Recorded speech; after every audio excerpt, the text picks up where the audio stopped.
शहर के पुराने हिस्से में एक बड़ा सा घर था, जिसकी ऊंची दीवारों के पीछे जितनी पुरानी यादें थीं, उतनी ही अनकही कहानियां भी थीं।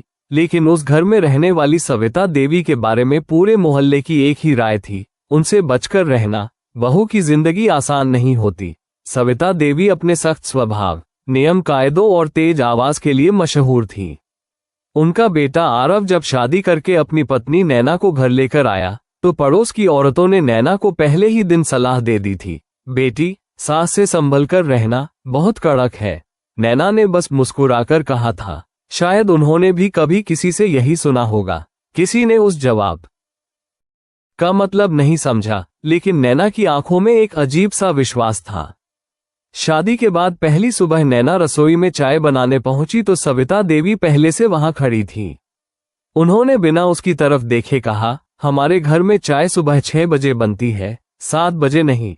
नैना ने घड़ी की तरफ देखा और धीरे से बोली, मान जी, आज पहली सुबह है, इसलिए थोड़ी देर हो गई।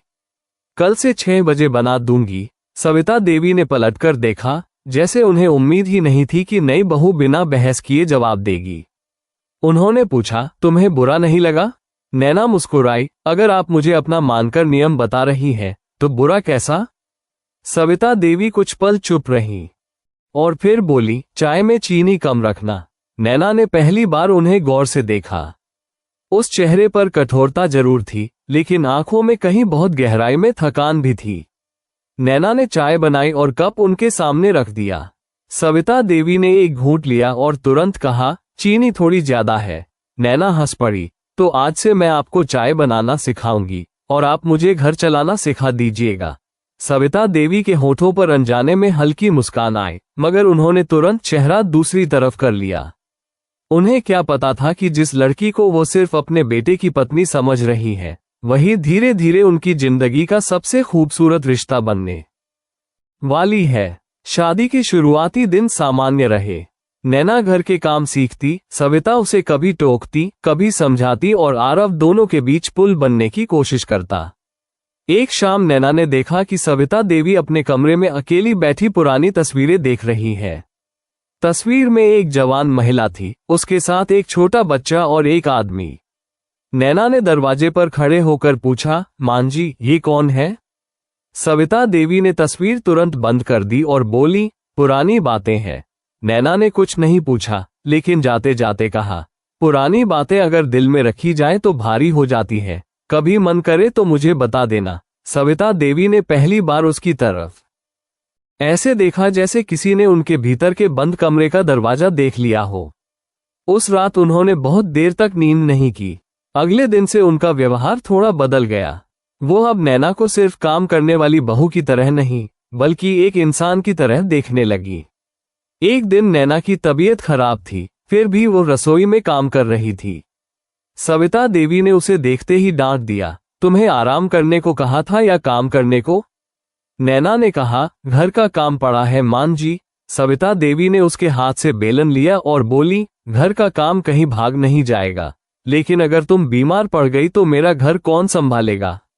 नैना चौंकी। यह वही सास थी जिसके बारे में सब कहते थे कि उसे बहू की कोई परवाह नहीं। सविता देवी ने उसके माथे पर हाथ रखा और कहा, बुखार है। फिर वो उसके लिए काढ़ा बनाने चली गई।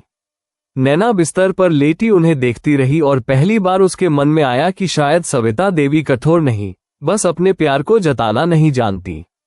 उसी रात आरव ने अपनी माँ से कहा, माँ, आप नैना को बहुत डांटती हैं। सविता देवी ने जवाब दिया, जिसे अपना समझो उसे ही तो डांटते हैं। आरव मुस्कुराया, तो फिर आप उसे अपना मानने लगी हैं?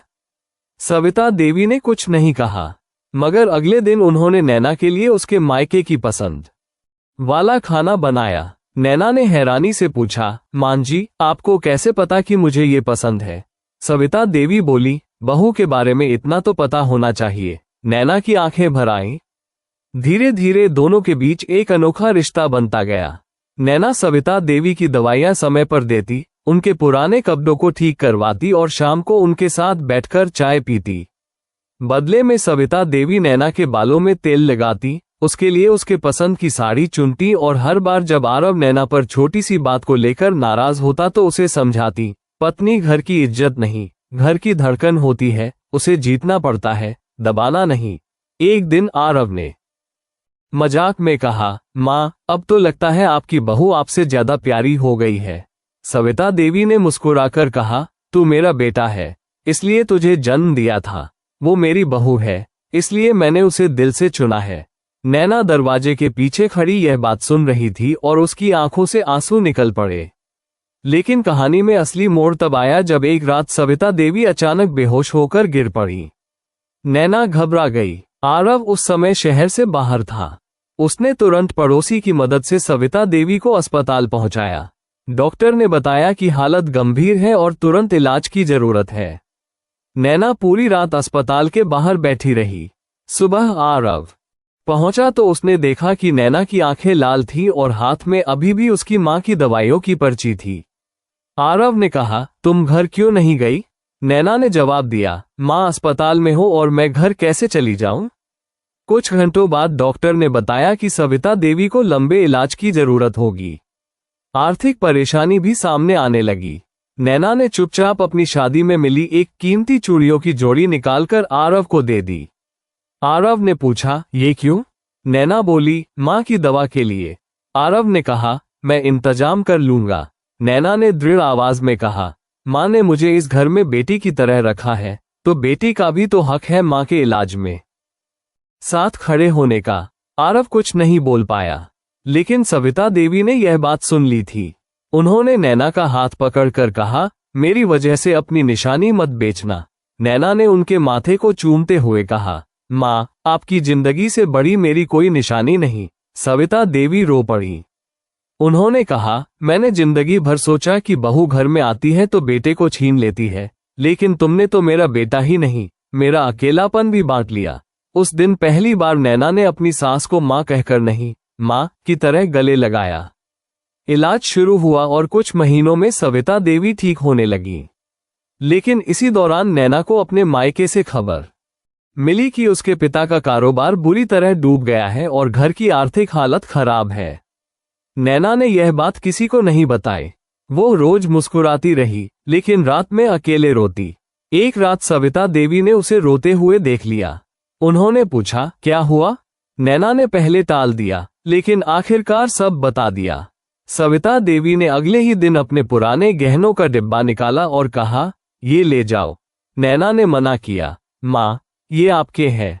सविता देवी बोली, माँ की चीजें बेटी के काम आए तो उनसे ज्यादा खुशी की बात क्या होगी? नैना ने कहा, लेकिन लोग क्या कहेंगे? सविता देवी ने हंसते हुए जवाब दिया, लोगों ने तो शादी के दिन भी कहा था कि मैं तुम्हें खुश नहीं रखूंगी। अब उन्हें ये बताने की जरूरत नहीं कि मैंने तुम्हें बेटी बना लिया है। दोनों हंस पड़ी, मगर खुशियों को जैसे किसी की नजर लग गई। कुछ दिनों बाद आरव के ऑफिस में एक बड़ी समस्या हो गई और उसे नौकरी छोड़नी पड़ी। घर में तनाव बढ़ गया। आरव चिड़चिड़ा रहने लगा और एक दिन उसने गुस्से में नैना से कह दिया, तुम्हारी वजह से मेरी माँ को इतनी परेशानी हुई। तुम्हारे मायके की मदद के चक्कर में हमारे घर का पैसा खत्म हो गया। ये सुनकर नैना टूट गई। वो चुपचाप कमरे में चली गई। सविता देवी ने सब सुन लिया।